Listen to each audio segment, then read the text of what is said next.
Artist Ebro Ibsatif Makhina bin Najan. Hogguhana Mali Yadrini Bait. Zim Murtiguto Zim Yoro Bilisa Tate Wahasoit. Amma ati Gabra Atu Sokamajirta Biyya Abbaa qabdi magaalaa Roobee. Biyya Abbaa qabdu keessatti dhufteet nama birrii hanxaaxxaa hin jiru waan akkasii. Atuu soqamaa jirta. Yoo bilisa taate waa haasoyta zim ana nol akka wal yoomu rudda'ii jedhe gaafa elemtii rasuulaa guuratanii taran emnul akka qabeetiniin harkaa deebise biyya Abbaa qabdii barjee har'a guyyaa garjaleen hoosifte salphattu jee intalli garjaleen takka gowwaan hoosifte guyyaa salphattu elemtii rasuulaa deebii fidaa jee irraa ammootiin deebise waan nyaatte san irrarta magaalaa Roobee. Osoo gaafa harargeen ijoolleen Suudi Arabiyaa keessaa harargeen atileetee beekta lafa sanii amma tokko keessatti makiinaa 10 akka bitan amma tokko keessatti makiinaa 10 akka bitan dhaggeeffadhaa anaa isin lakkaa makiinaa illee barbaadan. Ijoolleen san guutuun ummanni san guutuun ummata harargeeti ummata biraatii miti. Ummanni amma as gubbaadha akkanatti harargee xiqqeessuuf wacu kuni ifis ni beeka nuus ni beeka garuu haqa dubbachuun barbaadan malee. Haka dubbachuun barbaadan malee nuus ni beeka ifis ni beeka. Ummata guyyaa aayilaandii bishaan gosa biraatiif bite nama biraatiif kutaa isaaniitiin alaatiif bite amma tokko guutuu ittiin faarsu suuraa cinakkee ittiin faarsu bishaanuu namuma isaan adurree bitanii fuudha agarre nuti yoo dhugaa rabbii ka dubbannu taate.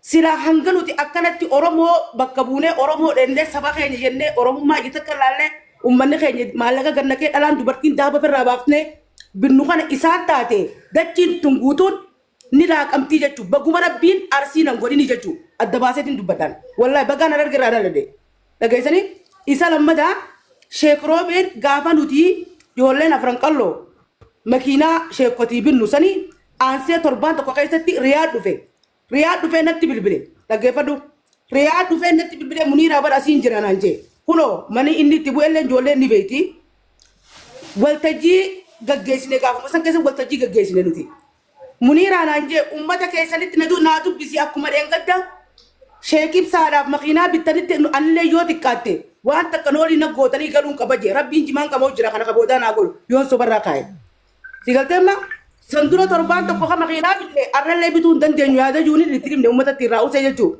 guyyaa san hin hafne waltajjii san hin dhayne ajuume dhaqee jira dhufee jira.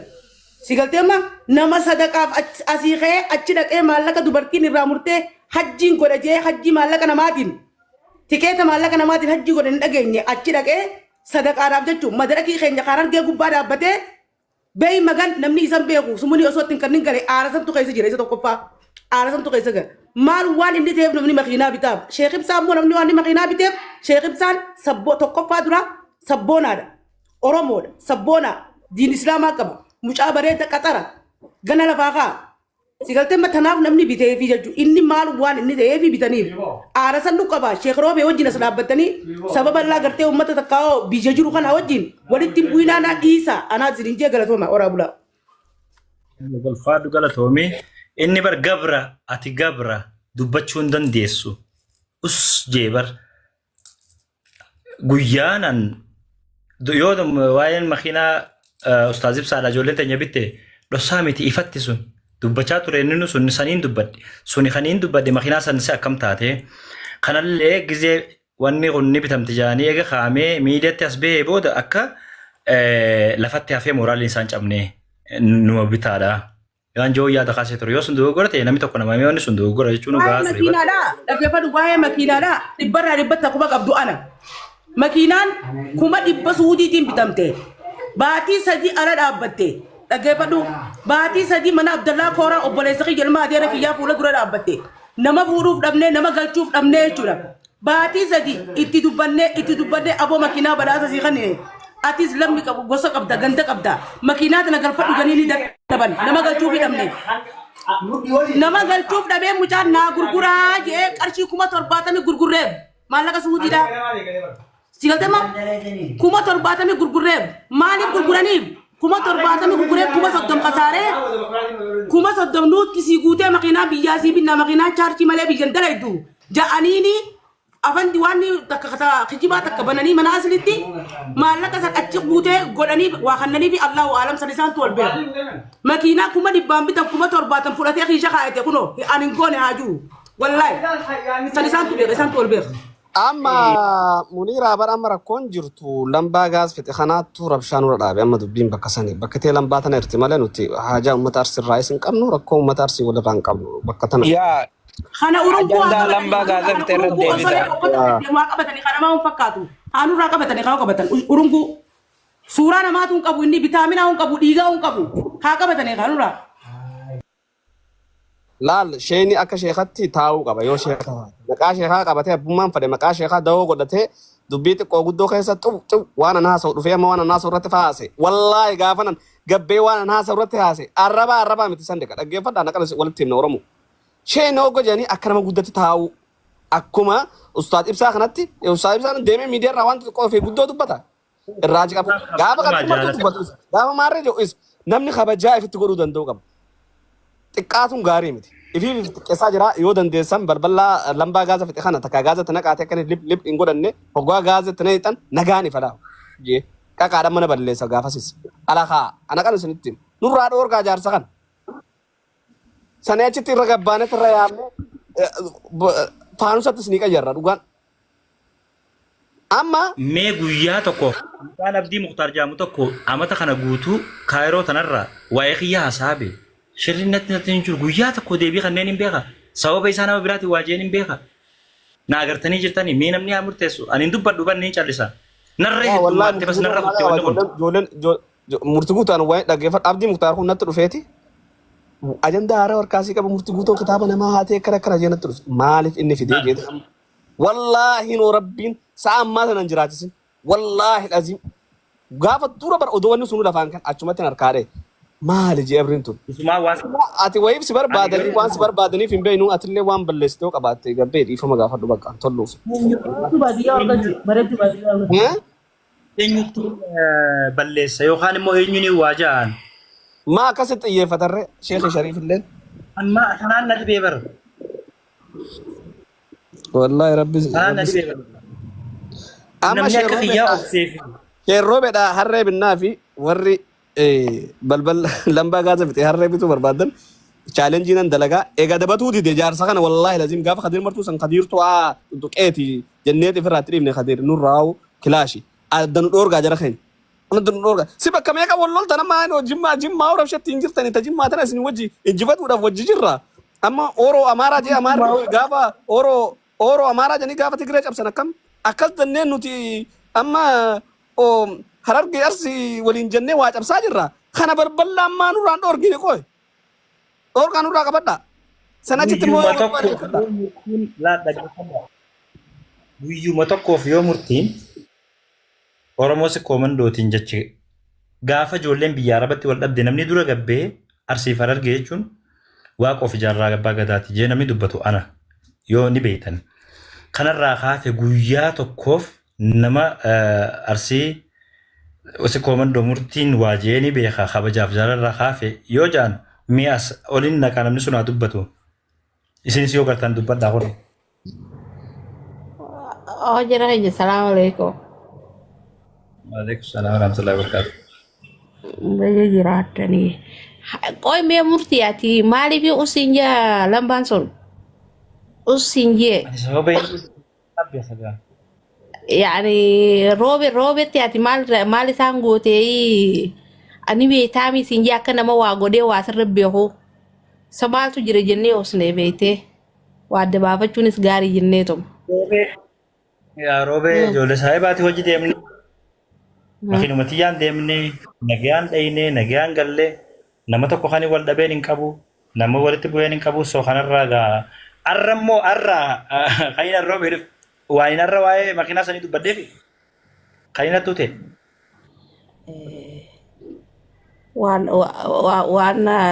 waa takka wanni sirraa qaban hin jirtu jechuudha wanni usiin jeebsan hin jirtu. Namni waan itti himatu hin jiru qasti namnumtinu maaliif naman ga'u namni nan ga'u. Halaas akkas taanaan lambaadhaaf deebisaan kanninaati hofii godaatama biroo kutaa kadiirii dhaamse amma akka qabsiisan fada gaaza akkatti na hiixan fadhaati. Gaazatti naqinaa jechumaan fadha. Tasanirraa hafte. Namichi jaartii isaatii wajji malatti namni qallaba qaariyaan isa qallabu namarraa waa qabaatu danda'a.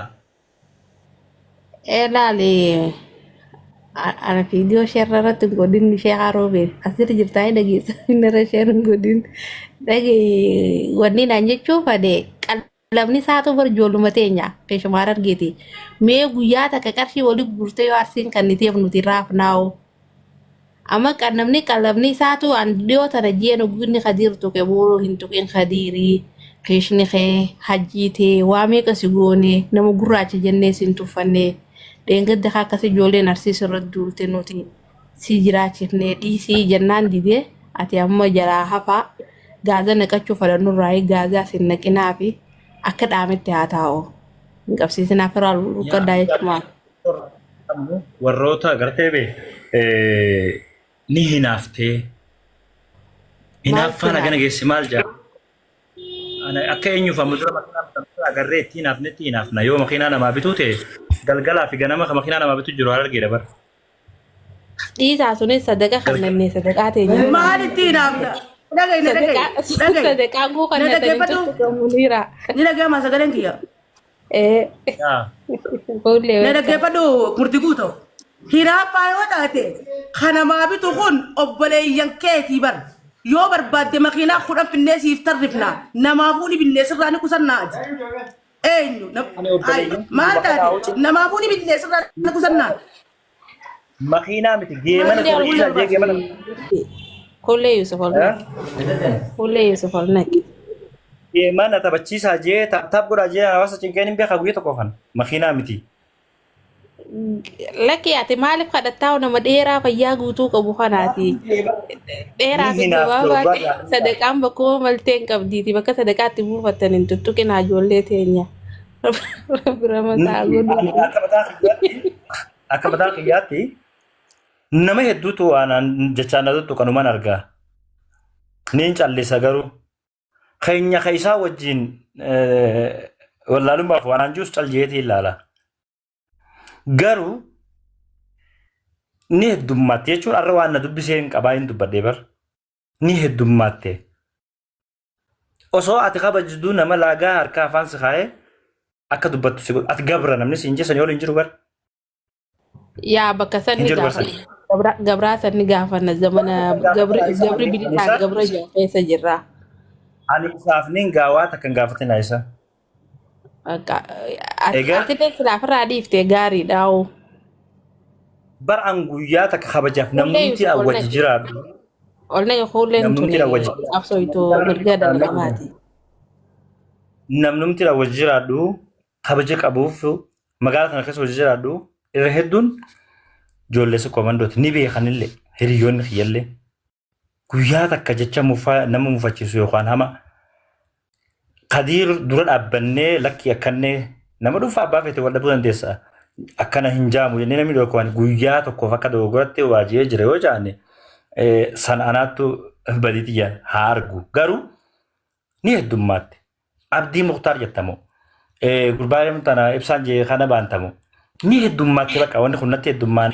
Wallahi namni ammaatti si xoxxuqee ati maqaa kaaftu kun hundi murtii wallahi gaaddidduu teengiyani jara kanaaf silaa deebisaa kan nu baatte dasna jaan maaliif jennaani amma namni ati amma maqaa yaamtu kun hundi nuti biyya takka hojii jira wallahi billahi osoo garte amma firaa dhiisi ati naasiin jee wallahi jara kanaaf deebisaan kanniniif amaluma namni ugguu namarra jiru gad deebisanii biyya laaquu fadaniiti. Ati deebisaa kan natti hin tolu. Wanni jaamin hin jiru garuu obsitee yeroo tokko maal taate beektaa gizaati waa hunda keessaa nama guddaa taatee ajandaa hundatti naqannee calliftee dhaggeeffattu waan itti fakkaatte akka waan garteemi isaan malee namni waa dubbachuu danda'u hin jirre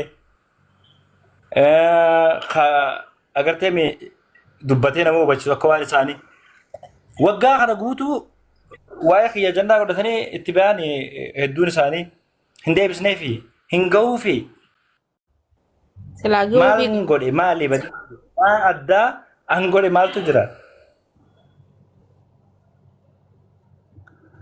fira anamma firmaatti dhiisiin jaa abdii muktaarii sifiifuu jiruun koodii gaafattee deddeema sheekaa roobee taatu amma maali ni beektaa akkuma jarri baanu sani kakadhatee dhabe nama arrabsaa sanii xiqqoo harka irraa qaqallatee keesha ijoollee Harargee tana keessaayi saniifuu hogguu sana aara sibbeena fakkaatti faana tolfachuudhaafi. Mee dura makiinuma tanaa bitanii dhiisaa ijoolleen teenya tun qabsoo jirti. Waan gaarii bara akka bitamtuma gaafanne nuti illee akka bitamtu jabaadhaadha. Dura bituu daba isaaniitu laalleeti aizoo jennaa mucaan kun yoo makiinuma tana illee irra. Makiinaan bitanii ittiin haftee gisee jaayyoo. Yoo bitan ittiin haftaami gaafa bitamte nuti illee siin jenna amma dhiis isiinuu muka bitamtuun soo. السلام عليكم ورحمة الله وبركاته. Maaliif siin jeen namni makiinaa bitamte gaduu danda'e makiinaa namaa bitaa waalaikum salaam wa rahmatullahi wa barakatuh urjii. Nama ta bitamtee lafa teessu namaa galchee tan jirre namaa bitaa. مكيدان شايف سا خبنا مناسلي خيسة تولي قران توقع بتمتي تيك توك كلا رتي maallaqa sanuuni sadaqate jechuun dhagee amma reefunaaf jirullee tokkorraa maallaqa wali guuree sanuuni sadaqate jamjaan kasaaraamtu beeka ani yoo walleen takka muuziqaa namaa bitti amma achi deemeeti wallee baasuu deemaa ijoollee teenya dhiisaa taasisi. Artisti hinaafne moo artistii qofa qubaa yoo lakkooyte fixu bara argee keessa maali yoo sirba isaanii osoo hin ta'in artistootumaa lakkooyteen fixu bara madda artitii mi maal nuti artitii maaluma wanni ittiin hinaafne san beekuudhaaf akka nu hubachiisaniif banni hinaafte waggaa namaan jaan anamma culullee maarree isin jettan san wallaahi harbina shaayida walittis firendi ta'anii hin beeku guyyaa tokkos teekstuu walii barreessinee walii bilbilee sin beeku dhimma inni anarraa qabu sin beeku wanni jiraachuun guyyaa nama hedduu aarsuufis naan galleen akka waan gartee namni gaa jechuun ganda ofii jaalachuun badii miti ganda namaa arrabsuutu baalagummaa ganda tokkoon kan waajee hin jiru namni tokkoon namni nan waajee mufachiisan jiru eega kabajaaf jaalalaa dubbachuu immoo dadhabeetii miti ni dandeenya dubbachuu sababa callisnuuf qabna callisnee haga jireenya parsanaalii jireenya dhuunfaa kiyya keessatti hundaaga seenaniitti deeman bara isaan waan hin godhin hin qaban bara.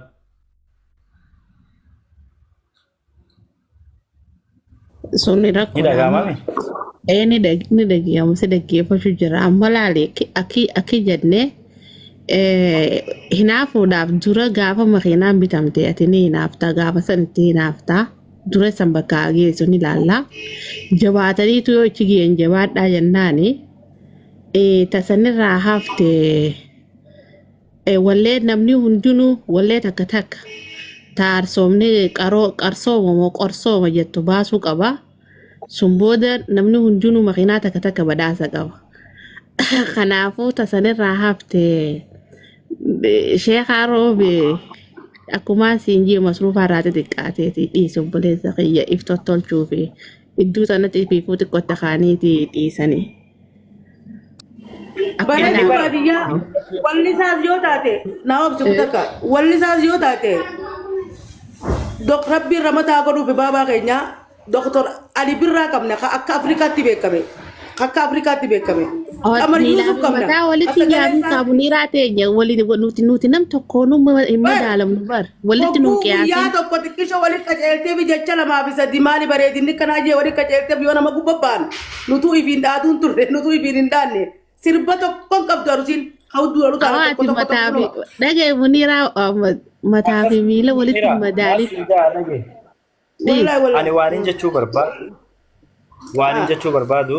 Walaloon tun illee teenya taatu beeytanii. Yoo agartee makiinaa miti xiyyaarri bitameef namni Oromoo tokko bakka fedhe anaaf gammachuudha. Nama Oromoo kamuu kan jijjiiramu arguudhaaf gammachuu kiyya namaan itti hinaaffaa qabu hin qabu kutaan addatti jibbu hin qabu hawaasan irraa kanaasanii osoo hin jee addan qonne hundaan jaaladha. Akka Oromootti Oromoodha. Akka Oromiyaatti Oromiyaa waliin qabna namuu bakka irraa dhalate ganda irraa dhalate maatii irraa dhalate qaba. ibdarraadhatu qaba. Saniif hoggaa nama koowaayattaanni nama birallee lakkii mufachiisuu dandeenya akka jaanitti silaa yaadanii waa dubbatanii bareedaa ture. So Sheekhaan Roobee namaan gizee waa jiru dura inni kadhattuu akka ta'eef beekuu qaba.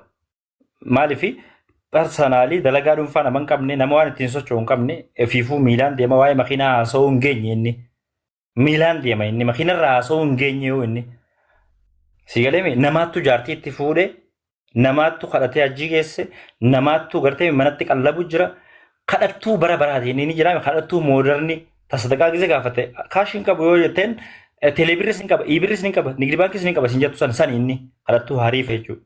Kanaaf ganda biraa haa ta'uu hin qabnu ammoo ni heddummaate akka namni illeen isin waan jenneef maraataa yookaan immoo namoota heddumminaan narraa maraatan kana akka qabatan gabanumaan itti himuu barbaada ganda tokkorraa dhimma hin qabu waan yoo gaawwanni isaan akkas godhu jiraate dhimma dhufaa haa jiraatu ta'e ana nagaafachuu danda'an gabra hoggaa namaan jaan immoo eenyutu gabra eenyutu bilisa sun amma dubbadhu anyway wanni jechuu barbaadu ka ifii nama gadhiisanii gaafa namni biraa bar sababa Khadiir tokkichaa dubartiin argeetun guutuun arrabsamaa turte bar inni beeyinaa bar gaafa ka isaanii dubbatu immoo maraataan isaanillee fayyaa najisni isaanillee xaharaa wallaalaan isaanii beekaa namni isaanii quraana rabbiitti ittiin bu'amu tuqamuun ta'u gaafa isaan kalama biraa tuqan garuu agartee hangudeedha waan akkanaa kanatu jira Sheekhaa Roobee yoo inni narraa barbaada qabaate uksum birabbi samaa warabbittiin isinii kadhate keetate muradheetiniin Roobitti dhaqeen hin dubbisaan assalaamu alaikum haajaa akkamiin narraa qabdaan hin gaafadhaan kanarraa hafe ajandaa kanallee karan taanetti akka geessan hin barbaadu garuu ni heddummaate adaba godhachuun bareedaadha yoo afaan dheerachuu afaan meetira 50 ol dheeratuu ni danda'a akkasittiin isinitti himuu barbaade dhimma dhuunfaa as jala jettan kun namni dillee kun hundi dhimma dhuunfaati isaan walaa namicha kaayiroodha maaliin summiin dhuga jiru sanii kaan culullee maarree baantan sanii maarreeroo Sheekhaa Roobeeti moo Jesbaa Roobeeti kun hundinuu dhimma dhuunfaati. Kun hundinuu dhimma dhuunfaati. Dhimma dhuunfaa warra jala. Mallaan argeedha hoggu 77 dhiira ta'e sana irra deebitee isin caalti. Wallahi agaatii tumnaa bannuti toomaa mooyyeetiin. Meeqa gaazee qawwee irraa hin eebannuti. Qabsoo keessa seenaa qabdi argeeni.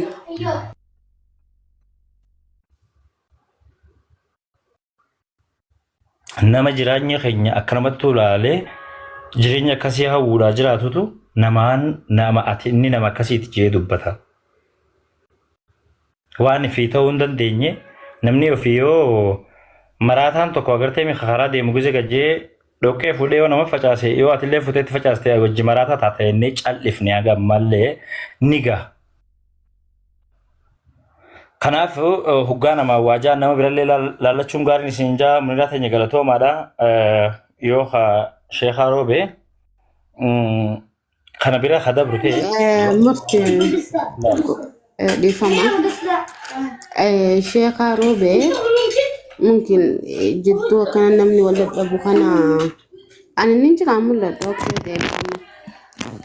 Jidduu namni wal dadhabee namni hundi babbaree giiftiilee namaa kannuu dhiisee namni keenya bayyanate kana keessatti waan duraan babbaree san irraa dhokkanii sansanumaaf fixamadee yaayyaa luskutoo sansanumaaf fixamadee sansaniin bira kunnaa ammoo kaniif abdii muktaar kaayiroo kana keessaa gizee fedhe kilooroksii dhugee gizee fedhe saqqalee gizee fedhe ilboodhaan barandaata ta'e sadagaa kadhatu waasan jechuun dhaqqabu okkee. Siif isaan kun mizaana si jammar deemsaa deebisuufiin keetuu dogongora godhu. Ummata sitti rarree akkana sitti hiixatee si waa kadhachuu barbaadu kana dhee harka keessaa jalaa gabbuu si bira kutu wallaan dhaabbattee deebisumaa uffannaniif si galee Sheekha Roobe kanuma maqaa ilmi qabatee kookaa dhugee quufeetiin jinnii godhee quufee jee wanni inni beekameen waan sheekaatiin fi yoo siyaasa sallee kun haaree miti. Okay? Ummata guddaaf xiqqaan isaanii bilgaa beeraa jala haasawni isaanii achi hin siinne.